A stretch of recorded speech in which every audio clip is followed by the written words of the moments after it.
It was November 1979. I was in the 3rd grade of my secondary school, my primary school, and I was cycling that morning to school. It was about 7:30 and it was already snowing. And there was, I guess, some 5 to 10 centimeters of snow, and I had to cycle through the snow, and I had lots of fun. Cycling through the snow is like you hear this cracking sound, and if it is fresh snow, it is not slippery at all, but you just need to cycle your way through, and it was really fun. So I came to school, and well, we had the whole morning classes, and it kept snowing for the whole entire morning. So when we had our pause at around noon, there was about 35 centimeters of snow, which is quite rare in the Netherlands, especially nowadays.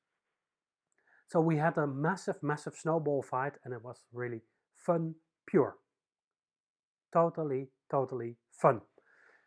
And then something weird happened. Next to our school was an old farmhouse, and in this farmhouse lived a potter. And this potter, his name was Rudolph van Eeden. Van Eeden, a very beautiful name, like he's coming from the paradise. And he was starting to make a snowman.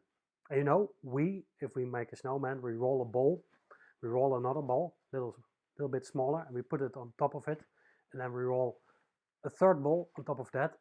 We put a carrot in the top ball and 2 stones in the ice, and then you have a snowman. But he was also rolling his balls, but then he took a sort of, I would say, a sword-like of knife out of his pocket, and he started carving. He started sculpturing, and what he made was massively beautiful.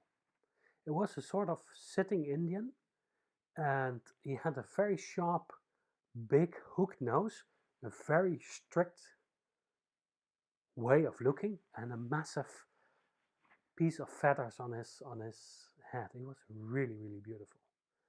And well, we had to get in, so it wasn't that we saw the whole finished sculpture, but when school was out, I can still remember I found it so magnificently beautiful, this white Indian sitting in front of his front garden, watching over the street, and sort of having this really strong,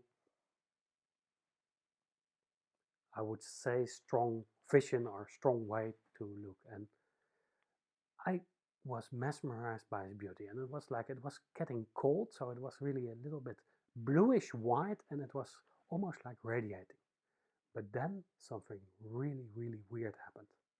There were 3 boys cycling past the school and then past the house of Rudolph van Eeden. They saw the snowman, and without much talking, they decided to stop, put down their bicycles, enter into his garden, and kick the whole Indian to pieces.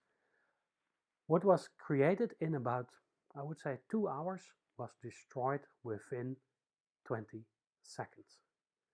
And I was there, I was 7 years old, I was standing there in total disbelief that this could happen, that there was somebody who made something so beautiful, who had such a creative power and so much joy and pleasure in making something, and then some other people who had so much joy, I cannot say it else, they had joy in destroying it. And I was thinking hey, are these forces also within me? Do I have these destructive forces as much as the constructive forces? And the answer to that I will give you in the next presentation. But it is a good question to ask you, do you have, besides constructive forces, also destructive forces? See you in the next video.